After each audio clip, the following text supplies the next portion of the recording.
Okay daddy. Okay daddy, ఇప్పుడు మనకి జసవంత్ గారు బెంగళూరు నుంచి మీకు తెలుసు కదా, జసవంత్ గారు 2 పాయింట్లు డిస్కస్ చేశారు. Yes sir, you can put that valuable points. Okay డాడీజీ, ఆయన చెప్పిన నాన్న ఒకసారి వాళ్ళు ఏం చెప్పారో యాజ్ ఇట్ ఈజ్గా చెప్తే నాకు ఈజీ అవుద్ది. అందులో ఏది ఆపొద్దు, క్లియర్గా చెప్పండి. ఓకే డాడీ క్లియర్ గా చెప్పేస్తాను. నెంబర్ 1 ఏంటంటే, ఇప్పుడు మనకి ట్రేడింగ్ లో బయట నుంచి వచ్చే వాళ్ళు, అంటే ట్రేడింగ్ చేసే వాళ్ళు 3 రకాలుగా ఉంటారు. ఒక కేటగిరీ ఏంటంటే మార్నింగ్ సెల్ చేస్తారు, బై చేస్తారు, ఈవినింగ్ సేల్ చేస్తారు. అంటే డైలీ ట్రేడింగ్ చేసేవాళ్ళు ఉంటారు కొంతమంది ఏంటంటే వీక్లీ కానీ బై వీక్లీ కానీ చేసేవాళ్ళు ఉంటారు. వాళ్ళు ఏంటంటే ఇప్పుడు కొంటారు, ఒక వారం లేకుంటే 2 వారం ఉంచేసి, లేకుంటే 1 నెల ఉంచేసి అమ్ముతారు. మూడో కేటగిరీ ఏంటంటే, వాళ్ళు కొంటారు, కొన్ని అట్టు పెడతారు, ఒక 3-4 మంత్స్ వరకు వాళ్ళు దాన్ని ఏం చెయ్యరు, 3-4 మంత్స్ తర్వాత ఒకేసారి అమ్ముతారు. ఓకే, ఇటువంటి వాళ్ళ కోసం మనం ఈ కండిషన్స్ పెడితే, అంటే ఈ డైలీ సేల్ చేయడం 25 కాయిన్స్ లేకుంటే అటువంటిది కండిషన్ పెడితే, అటువంటి వాళ్ళ కోసం, ఎందుకంటే ట్రేడింగ్ చేసే వాళ్ళ కోసం పెడితే, వాళ్ళు అంటే డైలీ పర్చేస్ చేసి డైలీ సేల్ చేయడం వాళ్ళకి, అంటే కొంతమంది చేస్తారు కానీ మిగతా వాళ్ళకి అది సాధ్యం కాదు కదా.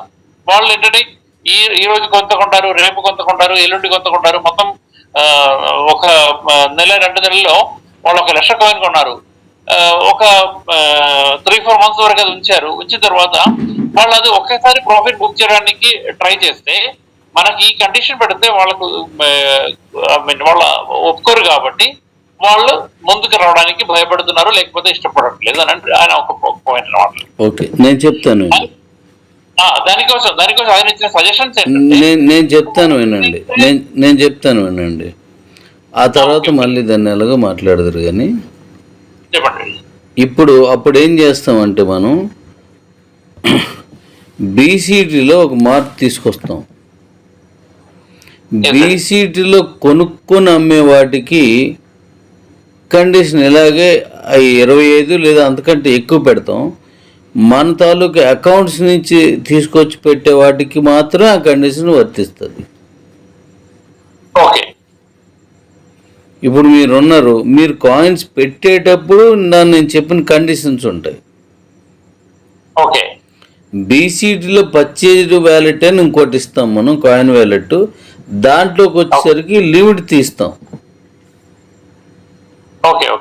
దాంట్లో ఉన్నది ఎన్నైనా అమ్ముకోవచ్చాడు. అయితే అక్కడ కూడా కొంచెం చిన్న లిమిట్ పెట్టాలా, లేకపోతే ఎవడో వచ్చి 1 కోటి రూపాయలు కొనేసి ఒకసారి పెట్టేసి మళ్ళీ అక్కడ అవకాశం ఉండదు వాళ్ళకి.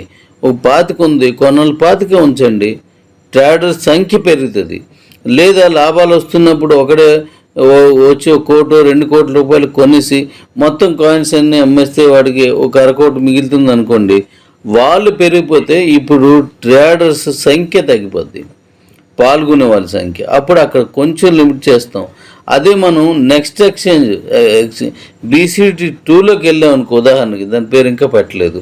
అక్కడ ఏం చేస్తామంటే, ఇక్కడ కొనుక్కున్న వాళ్ళు అక్కడ లిమిట్ చేసుకొని అక్కడి నుంచి వచ్చిన ఇంకా కొంచెం ఇంతకంటే ఎక్కువ లిమిట్ చేస్తాం. చెప్పేయండి, అప్పుడు వాళ్ళు చెప్పింది కూడా నాకు చెప్తారు, కానీ ముందు చెప్పేయండి. अभी सर क्या बोल रहे हो, उसके लिए सोल्यूशन क्या बताया. अभी जो केवल जो लोग आए हैं, यानी इन्वेस्टर्स आया है, वो लोग कॉइन खरीदा और ट्रेडिंग के लिए, डेली ट्रेडिंग हो या बाई वीकली या मंथली ट्रेडिंग के लिए वो लोग यूज कर रहे हैं. वो लोग जितना कॉइन खरीदा है वहां एक सेपरेट वॉलेट, यानी एक आई मीन परचेस्ड कॉइन बोल के एक सेपरेट ये दिखाएगा. वो कॉइन ज्यादा बेचने के लिए मौका देगा, यानी पूरा ओपन नहीं देंगे, वहां भी थोड़ा सा कंडीशन लगाएंगे. क्यों बोले तो एक साथ आके वो लोग 1 करोड़ का 2 करोड़ का कॉइन खरीदा और कॉइन पूरा खत्म हो गया, और वो टाइम में वो लोग एक साथ अगर बेचेंगे तो और वो ज्यादा मैक्सिमम प्रॉफिट वो लोग लेके चले जाएगा, और कॉइन का रेट फिर जहां का वैसे रह जाएगा. इसलिए वो भी नहीं होना है. तो वहां भी थोड़ा सा हम टारगेट रखेंगे या लिमिट रखेंगे, लेकिन थोड़ा बड़ा लिमिट रखेंगे. वो लोग को ज्यादा कॉइन बेचने का मौका दे देंगे, डेली लिमिट.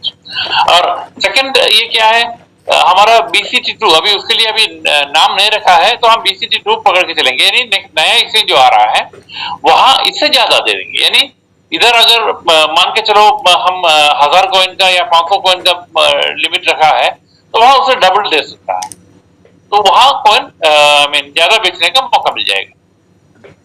तो ये समझ में आ गया ना जसवंत जी? yes sir, yes sir, yes sir, yes, I am agree with you, I am agree. అది నచ్చితే ఓకే, లేదా మళ్ళీ వాళ్ళకేమైనా ఐడియా ఉంటే చెప్పమనండి. यस Yes, तो next, ये next. अगर जसवंत जी अगर ओके है तो ठीक है, नहीं हो तो और कुछ सजेशन है तो वो बता दो बोल। yes yes, अभी मैं जो सजेशन बताया उसके बारे में चर्चा कीजिए प्लीज. యా డాడీ ఆయన దానికోసం ఒక సజెషన్ ఇచ్చారు. ఉమ్. సజెషన్ ఏంటంటే ఇప్పుడు మనము మనకి కాయిన్ సోర్స్ ఎక్కడ నుంచి, మన ఎస్బీఐ అకౌంట్ నుంచే వస్తున్నాయి కదా, కిబో నుంచి, కిబో నుంచే వస్తుంది కాబట్టి, అంటే వేరే వేరే అకౌంట్లు ఉన్నాయి కాబట్టి కిబో నుంచి. సో మనకి ఇప్పుడు ఈ కాయిన్ సప్లై దగ్గరే మనం ఇది పెడితే, కండిషన్ పెడితే, అంటే అక్కడ నుంచి బీసీలకు తీసుకొచ్చే కాయిన్ కి లిమిట్ పెట్టేసేస్తే, బీసీలు వచ్చిన తర్వాత వాళ్ళు ఎంతైనా అమ్ముకోవచ్చు, ఎంతైనా పర్చేస్ చేయొచ్చు అని ఒక కండిషన్ పెట్టుకో, ఐ మీన్ ఓపెన్ చేసి అక్కడ నుంచి అంటే సేవింగ్స్ అకౌంట్ నుంచి బీసీలో తీసుకురావడానికి లిమిట్ పెడితే బాగుంటుందని ఆయన సజెషన్ ఇచ్చారు అన్నమాట. మరొకసారి నాకు అర్థం అలా అంటే మనకి కాయిన్ ఎక్కడి నుంచి వస్తుంది అంటే మన సేవింగ్స్ అకౌంట్ కిబో దగ్గర నుంచి వస్తుంది కదా. సో కిబో అకౌంట్ ఉన్న వాళ్ళ దగ్గర నుంచి వస్తుంది కాబట్టి మనము ఇక్కడ బీసీటీలో కండిషన్స్ అంటే లిమిట్ పెట్టకుండా అక్కడే లిమిట్ పెడితే, అంటే ఇక్కడ సప్లైనే తగ్గించేస్తే బాగుంటుంది కదా అని సజెషన్ అన్నమాట. నేనేమన్నాను ఇప్పుడు, అక్కడి నుంచి సప్లై తగ్గించేద్దాము అని మీరు అనేది బాగానే ఉన్నప్పటికీ చాలా అకౌంట్స్ ఉన్నాయి అక్కడ. ఓకే ఓకే, ఒకటి రెండు కాదు, లక్షల్లో ఉన్నాయి అకౌంట్స్. ఎస్, ఇప్పుడు అందులో ఉదాహరణకి ఒక 50 లక్షల మంది ఇందులో పాల్గొన్నారు. ఒక్కొక్కడు 3 ఇచ్చినా లేదా 5 ఇచ్చినా 50 లక్షలు 4 యావరేజ్ ఇస్తే రోజు 2 కోట్ల కాయిన్స్ వస్తాయి అక్కడ. ఓకే ఓకే ఓకే, అంటే అక్కడ లేవు నిజానికి, మొత్తం కాయిన్స్ 2.5 కోట్లే ఉంది, కానీ వచ్చేసే ప్రమాదం ఉంది కదా. అందుకని అక్కడ లిమిట్ పెట్టి వీళ్ళు అమ్ముకుని, ఇప్పుడు ఇక్కడ నేను అది చెప్తున్నాను, ఒకడు మీకు తెలియలేని ఏముంటుంది, మంచి డబ్బు జస్ట్ ₹1 పెడితే సాయంత్రానికి 2% ఖర్చులన్నీ పోను మిగిలితే అంటే 10 కోట్లు పెట్టేవాళ్ళు ఉన్నారు. మీరు ఎందుకంటే నేను మాట్లాడుతున్నాను కాబట్టి పబ్లిక్ తోటి వాళ్ళు సిద్ధంగా ఉన్నారు. మీకు తెలీదు, 50 లక్షల రూపాయలు కూడా ఇందులో పెట్టిన ఉన్నారు ఇప్పుడు ఆల్రెడీ. మరి 50 లక్షల రూపాయలు పెట్టేస్తాడు, ఎన్ని కాయిన్స్ కొంటాడు? 250 డివైడెడ్ 50 లక్షలు డివైడెడ్ కోటి డివైడెడ్ బై 250 రూపాయలు పెట్టండి, ఎంతమంది ఎన్ని వెళ్ళిపోతాయో, చాలా లక్షల కాయిన్స్ వెళ్ళిపోతాయి. వాడు ఒకేసారి వచ్చి ఒక 1,00,000 కాయిన్స్ పెట్టాడు అనుకోండి, 2.5 కోట్లు. అది అంటే ఒక్కటే పెట్టేస్తాడు 1,00,000 కాయిన్స్ను. అది అమ్మేసరికి అది అలాగా పెద్ద సిమెంట్ వాళ్ళ కనబడుతుంది, దాన్ని కొట్టలేక చూడండి. ఇప్పుడు 1000-2000 కాయిన్స్ అక్కడ కనబడుతున్నాయంటే దాన్ని కొట్టడానికి చీమలు బెల్లం తిన్నట్టు మెల్లిమెల్లిగా తినాల్సి వస్తుంది అది. అందుకోసం అక్కడ కూడా నేను లిమిట్ పెట్టాను. ఎందుకంటే మీరు ఎక్కువగా అమ్మేయడం ఎంత నష్టమో, ఒకడు ఎక్కువగా కొనేయడం కూడా అంతే నష్టం. అందుకోసం అక్కడ పెట్టి, అదే మీరు ఇంటర్నేషనల్కి వెళ్ళిపోయారు అనుకోండి, అవి ఎవ్వడు ఆపేదేది అక్కడ, అది మన ఎక్స్చేంజ్ కాదు, మనం కంట్రోల్ చేయలేము అక్కడ. ఒకసారి చెప్పండి సార్. जी अभी हमारा एसबी अकाउंट में रोक लगाना बोले तो वो छोटा क्वांटिटी नहीं है, बड़ा कम्युनिटी है। बड़ा कम्युनिटी में अगर 2 कॉइन का भी रखे, अभी 50 लाख लोग अगर 2 कॉइन करके डाले तो भी एक दिन में 1 करोड़ कॉइन आ जाएगा। तो ये हमारा कंट्रोल में नहीं है, इसलिए हम बीसीटी में उसका कंट्रोल लगा रहा है। सेम वैसे ही इधर इनको बीसीटी में भी अगर लिमिट ले लगाएंगे तो खरीदने वाले सर खरीदने वाले एक साथ खरीदेगा। अभी 50 लाख रुपए लगाने वाला लोग हमारे पास है, लगाए तो आदमी है हमारे पास। किसी ने 2 करोड़ 2.5 करोड़ भी लगाने के लिए रेडी है। 2.5 करोड़ लगा के वो लोग अगर 250 में भी अगर कॉइन खरीदा तो एक साथ उनका पास पूरा कॉइन चला जाएगा। और वो लोग अगर 2% प्रॉफिट में भी अगर वो बेचेंगे तो सारे के सारा कॉइन डाल देगा। तो वो ये करने के लिए हम मरना पड़ता क्यों? तो वो अभी देखो 4-5 हजार कॉइन एक साथ आ गया तो वो धीरे धीरे करके पिघल रहा है। तो सेम ऐसे ये लोग अगर एक साथ अगर कॉइन उधर डाल दिया बेचने के लिए तो फिर वही उसमें हमेशा के लिए रहेगा, बहुत टाइम तक वो लगेगा। तो वो एक बैड ये हो जाएगा। इसलिए अभी जो सिस्टम हम करने जा रहा है यही सही है बोल के डैडी बता रहा है। और आपका पॉइंट डैडी जो एक्सेप्ट कर लिया वो पॉइंट वो हिसाब से आगे चलेंगे। ओके ना? Yes sir, thank you so much. क्योंकि दोनों जगह में रेस्ट्रिक्टेड होना चाहिए, दोनों जगह, बहुत जगह है ना, दोनों जगह में रेस्ट्रिक्शन रखिए ताकि रेगुलर ट्रेडिंग करने वाले इस कम्युनिटी में एड ऑन होता जाए, या कि कम होता जाए। या वो तो ऑलरेडी प्लानिंग में है ना। केवल तो अभी के-वॉलेट का सिस्टम जब आ जाएंगे तो बहुत सारे लोग आ जाएंगे, अंदर आ जाएंगे। यस खरीदने वाले बहुत सारे आ जाएंगे, वो उसका प्लानिंग है। ओके डन, ये क्लियर हो गया सर हिंदी में। तो अभी इसको आगे लेके जाएंगे। थर्ड पॉइंट सेलिंग प्रेशर क्यों आ रहा है, वही सेलिंग प्रेशर, वो पॉइंट लेने जा रहा हूं। यस प्लीज डैडी जी ఆయన పోయిన डैडी जी వింటున్నారా? डैडी గారు ఓకే डैडी ఆయన చెప్పిన సెకండ్ పాయింట్ ఏంటంటే ఇప్పుడు మనకి ఇంతకన్నా సెల్లింగ్ ప్రెషర్ రావడానికి మెయిన్ కారణం ఏంటంటే అంటే మన కమ్యూనిటీ ఉన్న వాళ్ళు చాలా మంది ఎంఎల్ఎం చేసేవాళ్ళు చాలా మంది. సో వాళ్ళకి ఏంటంటే ఏదో ఇన్కమ్ సోర్స్ లేకపోతే వాళ్ళు ఉన్నది అమ్ముకొని ఇప్పుడు మన దగ్గర ఉన్న కాయిన్స్ అమ్ముకొని వాళ్ళ ఖర్చుల కోసమని వాళ్ళు అమ్ముతున్నారు. అట్లాంటి చాలా మంది ఉన్నారు. సో అక్కడ దానికి సొల్యూషన్ ఏంటంటే వాళ్ళకి ఒక రెగ్యులర్ ఇన్కమ్ మనం చూపించగలిగితే అంటే ఎవ్రీ డే కొంత అయినా సరే మనం కొంచెం ఇన్కమ్ వచ్చే విధంగా ఏదన్నా ఒక ఇన్కమ్ సోర్స్ మనం అక్కడ చూపించగలిగితే ఈ సెల్లింగ్ ప్రెషర్ తగ్గిపోతుంది. అప్పుడు వాళ్ళు కాయిన్ ఫ్యూచర్ కోసం సేవ్ చేయగలుగుతారు. ఇప్పుడు పరిస్థితి ఏంటి, వాళ్ళకి ఖర్చుల మందం లేదు కాబట్టి అంటే అది ఈఎంఐలు మాత్రం కాదు, ఈఎంఐలు ఒక్క అయితే ఈవెన్ ఇంట్లో ఖర్చు కోసమైనా సరే, ఎందుకంటే ఎంఎల్ఏ చేసే వాళ్ళకి వేరే సోర్స్ లేదు కాబట్టి దీనిలోనే వాళ్ళు ఇది చేయాలి కాబట్టి వాళ్ళకి ఏదో ఒక ఇన్కమ్ మనం మంచి ఇన్కమ్ సోర్స్ రెగ్యులర్ ఇన్కమ్ వచ్చే విధంగా ఏదో ఒకటి చూపిస్తే వాళ్ళు కాయిన్ అమ్మడానికి ముందుకు రారు. అంటే అక్కడ మనం కొంచెం కాయిన్ కంట్రోల్ చేయొచ్చు అన్నట్టు ఆయన అనుకుంటున్నారు. ఓకే, నేను దానికి ఆల్రెడీ ఇందా చెప్పాను, బట్ నేను దీన్ని ఇప్పుడు సపరేట్గా చెప్తాను. ఆ కోణం నేను ఆలోచించిన తర్వాత ఎప్పుడైనా సరే ఒక కండిషన్ పెడితే నేను ఒక గేట్ క్లోజ్ చేస్తే ఇంకొక గేట్ తీస్తాను. నేను ఎప్పుడు 2 బంద్ చేయను. ఇప్పుడు మనకి రేపు అంటే ఈ నెల ఆఖరుకి సుమారుగా లేదా ఫస్ట్ వీక్లో కన్స్ట్రక్షన్ తాలూకా వర్క్ స్టార్ట్ అయిపోతుంది.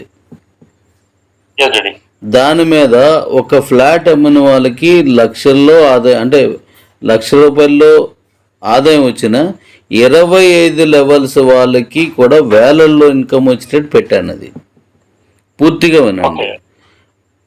మీరు ఫ్లాట్ అమ్మకపోవచ్చు, మీ జూనియర్ ఎక్కడ ఫ్లాట్ అమ్మినా అయిపోద్ది. ఇది ఒకటి. రెండోది, దాంట్లో నెంబర్ ఆఫ్ స్టైల్లోనూ నాన్ స్టాకబుల్ పెట్టాను. అలాగే ఇన్కమ్ అనేది, అలాగే ఇంకోటి ఏంటంటే మన మై నీడ్స్ అనేది డిసెంబర్లో ఓపెన్ చేస్తున్నాను. అంటే వీళ్ళకి ఆదాయం ఇవ్వాలి, వీళ్ళే కాదు బయట ఉన్న వాళ్ళు కూడా రావాలని చూస్తాను నేను. మై నీడ్స్ పెట్టినప్పుడు అందులో ఇన్కమ్ చాలా భయంకరమైన ఇన్కమ్, మీ ఊహకు కూడా అందదు అది. నేను ఏదైనా చెప్తే ఖచ్చితంగా జరిగి చెప్తాను, అనవసరంగా ఎప్పుడు మాట్లాడలేదు ఇంతవరకు. నెక్స్ట్, ఇప్పుడు మన ఈ చెప్పండి, చెప్తాను మళ్ళీ. ఇంకా ఎన్ని ఉన్నాయి? 2 చెప్పాను మీకు, తర్వాత చెప్పండి. ఇప్పుడు నేను చెప్పండి. ఒక గేటు క్లోజ్ అయితే రెండో డోర్ ఓపెన్ చేస్తాను. చెప్తాను. సో जैसे जी सर का कहना यह है कि डैडी जी ఏమంటారంటే ఇప్పుడు क्या बोल रहे बोले तो अगर मैं एक गेट बंद कर दिया तो दूसरा गेट खोल के ही पहला गेट बंद करेंगे, तो अभी इनकम सोर्स नहीं है बोल के मैं अभी कंस्ट्रक्शन नेक्स्ट मंथ में कंस्ट्रक्शन का शुरू होने वाला है, तो कंस्ट्रक्शन शुरू हो गया बोले तो जो बेचने वाला है उनके लिए अच्छा खासा इनकम मिल जाएगा, लेकिन उनका ऊपर 25 लेवल के लोगों के लिए भी इनकम मिल जाएगा। तो इसका मतलब क्या है, हमारे नीचे कोई भी एक अगर सेल करने के लिए किसी को अगर हम ये कर दिया तो वो सेल करने से उसका इनकम 25 लेवल में ऊपर जाएगा, तो हमारे पास भी वो इनकम आ सकता है। वो एक ये है। इसके अलावा माई नीड्स का दिसंबर महीने में माई नीड्स हम खोलने जा रहा है। माई नीड्स में आप सोच नहीं सकते उतना ज्यादा इनकम आपको मिलने वाला है, इसलिए वो बहुत जल्दी ये प्रोग्राम दोनों शुरू होने वाला है। अभी कंस्ट्रक्शन के महीने में चालू हो जाएगा और माई नीड्स जो है दिसंबर महीने में चालू हो जाएगा, तो वहां बहुत सारे इनकम आने का संभावना है। तो वहां ये प्रॉब्लम जो है, आप जो प्रॉब्लम बताए वो प्रॉब्लम सॉल्व हो सकता है। तो ऊपर आपका सर यहाँ पे मैं बता रहा हूँ, ओटीटी को अभी एक मुद्दे मतलब यानी कि फर्स्ट प्रेफरेंस दिया जा रहा है। देन ऑल्सो ओटीटी का जो सेलेबल कॉइन यानी कि जो हमारा ईएमआई कॉइन है ना, वहां से जनरेट तो लोगों ने कर लिया, लेकिन उसको क्या बोलते हैं रिडीम करने का ऑप्शन कंपनी ने नहीं दिया, और जिन्होंने भी रिडीम किया उन लोगों को कॉइन भी कंपनी ने नहीं दिया, जिसका वजह से एक अर्निंग सोर्स पेंडिंग हो चुका है। और बीसीटी का रेफरल माइनिंग और मदर माइनिंग, ये दोनों का इनकम सोर्स उनको 2 रुपए होने दीजिए, 10 रुपए होने दीजिए, देना चाहिए। जसवंत जी, वो हम अभी वो पॉइंट दोनों, ये ओटीटी का भी हम पॉइंट अभी उठाए नहीं है और बीसीटी का रेफरल कमीशन का भी पॉइंट अभी उठाए नहीं है। हम केवल वो एमएलएम लोगों के लिए इनकम सोर्स बताना बोल के बताया। उसके लिए डैडी जी ने बताया कि ये दोनों आ रहा है, यानी कंस्ट्रक्शन आ रहा है और ओके अभी आप नेक्स्ट उठाइए तो सर मैं एक बात बोल रही हूँ आपको, कंस्ट्रक्शन का जो आ रहा है सर वो पूरा साउथ में हो रहा है, तो नॉर्थ वाले के लिए तो कोई काम नहीं है ना। यस, तो उसके लिए डैडी बताया ये बात है कि हमारा नीचे वाला कोई वहां से अगर है तो वो भी अगर बेचेंगे तो ही आपको जोसेफ सर यहाँ पे जो अलका मैडम, मैं आपको कवर अप कर रहा हूँ आपका क्वेश्चन को। यहाँ पे पब्लिक जो आया है 500 वर्थ सेविंग अकाउंट में आया है। They are not a buyer of, यानी कि ये प्रोजेक्ट बड़ा प्रोजेक्ट का बायर नहीं हो सकते हैं।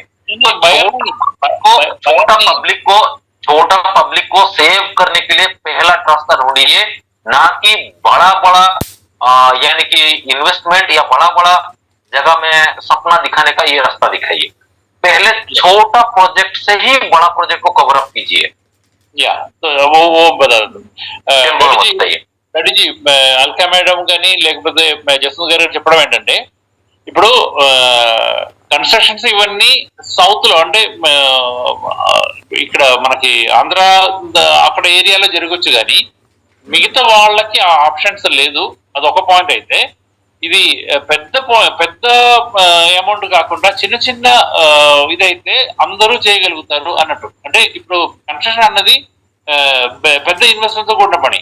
సో ఇక్కడ ఏంటంటే అందరూ వచ్చేవాళ్ళు 500 పెట్టి ఇది చేసేవాళ్ళే. అక్కడ ఖరీదు ఐ మీన్ ఒకసారి నాకు తెలుసు. ఇక్కడ నేను చెప్పడం పూర్తిగా ప్రాజెక్టులన్నీ తెలిస్తే మీకు ఆన్సర్ వచ్చును. అందుకే నేను చెప్పిన ప్రతిదానికి వెంటనే ఆన్సర్ చెప్పకుండా వినమన్నాను. వింటే మీకు మీ డౌట్ అసలు నన్ను అడగరు. ఇక్కడ కన్స్ట్రక్షన్లో కూడా మీరు ఎక్కువ కొనకపోవచ్చు, మీ దగ్గర ప్రాజెక్ట్ లేకపోవచ్చు, కానీ ఎవరు మీ జూనియర్ ఇక్కడ అమ్మినా సరే జూనియర్ అమ్మినా వస్తుంది ఫస్ట్ది. అయితే మీ దగ్గర బీసీటీలో కాయిన్స్ మీ దగ్గర కొనుక్కునియే తీసుకుంటారు కాబట్టి అక్కడ వస్తుంది. లేదా బీసీటీ నుంచి 2000 కాయిన్స్ ట్రాన్స్ఫర్ చేసినప్పుడు ఒకటి దగ్గర లేకపోయినా మీరు కూడా ఇవ్వచ్చు. అది ఇస్తున్నాను అంటే మీ కాయిన్స్ కూడా 500కే వస్తుంది. పాయింట్ అది. ఎస్ డాడీ ఎస్ డాడీ మీ అయితే దగ్గర నేను వాళ్ళని అడగకుండా ఈ పాయింట్ చెప్పిన తర్వాత మళ్ళీ మీ దగ్గర నుంచి మీ పాయింట్ కంప్లీట్ అయిన తర్వాత వాళ్ళని అడుగుతాను. ఈ పాయింట్ ఒకసారి వాళ్ళకి చెప్పేసి అది ఓ పని చెప్పండి. నేను చెప్పవలసిన పాయింట్లు ఇప్పుడు ఎంఎల్ఎంలో వచ్చిన వాళ్ళకి కానీ ఇక్కడ ఉన్న వాళ్ళకి కానీ కొత్తగా వచ్చిన వాళ్ళకి కానీ ఇన్కమ్ సోర్సెస్ ఇప్పుడు నేను 4-5 చెప్తాను. అది విన్న తర్వాత మీరు చెప్పండి ఓకే అని చెప్పమనండి. ముందు చెప్పేయండి. यस यस जसवंत जी अलका जी अभी ये जो प्रोजेक्ट जो आ रहा है ये प्रोजेक्ट पूरा सुनने के बाद ही आपका पॉइंट रखिएगा। तो मैं 4 से 5 प्रोजेक्ट अभी सभी लोगों के लिए शुरू करने जा रहा है, वो सारा बता देंगे, उसके बाद आपका पॉइंट आप रखिएगा। अभी मैं क्या बोल रहा हूँ आप थोड़ा सुनते जाइएगा, पूरा खत्म होने के बाद आप अपना सवाल रखना। तो अभी ये जो रियल एस्टेट का यानी ये जो फ्लैट्स का जो है आपके पास प्रोजेक्ट नहीं हो सकता, लेकिन आपके लोग आपके टीम से कोई लोग अगर इधर एरिया में है तो वो लोग बेचने से भी, वो लोग खरीदने से नहीं, वो लोग बेचने से भी, बेचने वालों को भी इनकम आएगा और 25 लेवल ऊपर का भी लोगों को भी इनकम आएगा। और सेकंड चीज क्या है, बीसीटी में जब कॉइन यूज होगा, बीसीटी से कॉइन खरीद के इसमें प्रोजेक्ट में यूज होगा तो वहां हमारा भी कॉइन बेचने का, अच्छा रेट में बेचने का मौका वहां हमको मिल जाएगा। तो वैसे भी हमको हमारा कॉइन बेच के भी हम पैसा ले सकते, बल्कि वो एक ऑप्शन है। अभी